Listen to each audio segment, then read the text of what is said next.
আসসালামু আলাইকুম। আগামী ৪৮ ঘন্টা বাংলাদেশের রাজনীতিতে খুবই গুরুত্বপূর্ণ। যে কোনো কিছু ঘটে যেতে পারে এই ৪৮ ঘন্টার ভিতরেই। তো আপনারা জানেন যে ডক্টর ইউনূস তিনি পদত্যাগ করার জন্য ইচ্ছা পোষণ করেছেন এবং সেটা এনসিপির আহ্বায়ক নাহিদ ইসলাম তিনি নিশ্চিত করেছেন, কেননা তিনি প্রধান উপদেষ্টার সাথে দেখা করেছেন, সাক্ষাৎ করেছেন এবং তিনি সাক্ষাৎ করে তিনি বিবিসিকে বলেছেন যে ডক্টর মোহাম্মদ ইউনূস তিনি আর উপদেষ্টা পরিষদে থাকতে চান না, তিনি চলে যাওয়ার ইচ্ছা পোষণ করছেন।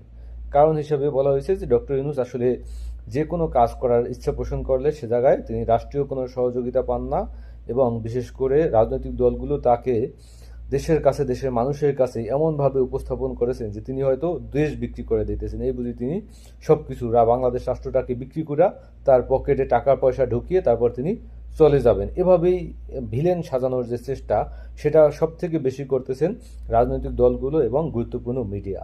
এবং এই গুরুত্বপূর্ণ মিডিয়াগুলো তারা বিশেষ করে একটা গোষ্ঠীর পারপোজ সার্ভ করে, বিশেষ করে ভারতের পারপোজ সার্ভ করেই তারা এই ডক্টর ইউনূসকে জাতির কাছে, দেশের মানুষের কাছে ভিলেন বানানোর চেষ্টাটা তারা ইতিমধ্যে এখন পর্যন্ত অব্যাহত রাখছে। প্রত্যেকটা রিপোর্ট আপনি যদি পড়েন, বিশেষ করে এই বাংলাদেশের টানাপোড়েনের জায়গা থেকে যেসব মিডিয়া রিপোর্ট করেছে, অধিকাংশ রিপোর্টে আমি বিশেষ করে দেখেছি সে জায়গায় ডক্টর ইউনূসকে ভিলেন বানানোর চেষ্টা করা হইতেছে, যে ডক্টর ইউনূস পারছেন না।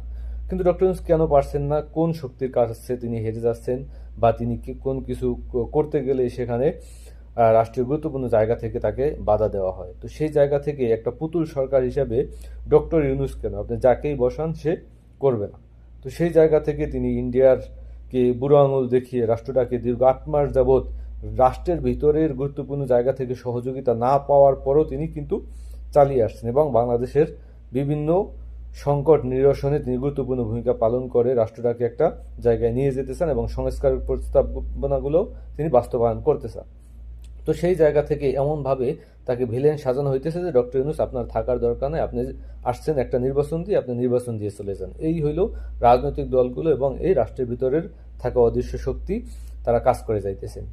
এই মুহূর্তে এই চলমান সংকটে ডক্টর ইউনূস যদি এই পরিস্থিতিতে টিকেও যান, আমি মনে করি উনি যদি টিকে যান এইভাবে, সেটাও আসলে জাতির জন্য ভালো কিছু দিবে বলে আমার কাছে মনে হয় না। কেননা এই পুতুল সরকার হিসেবে তিনি টিকে থাকতে চান না এবং তিনি টিকে গেলেও তিনি গুরুত্বপূর্ণভাবে তেমন কোনো কাজ করতে পারবেন না। এবং যে নির্বাচনের কথা বলা হইতেছে, সেই নির্বাচন যে ভবিষ্যতে নিরপেক্ষ হবে সেটাও বলার কোনো অবকাশ নাই। কারণ ডক্টর ইউনূস যদি চান নিরপেক্ষ নির্বাচন করবেন, তো সেই জায়গা থেকে তাকে তো রাষ্ট্রীয় গুরুত্বপূর্ণ বাহিনীগুলোর সাহায্য সহযোগিতা করতে হবে।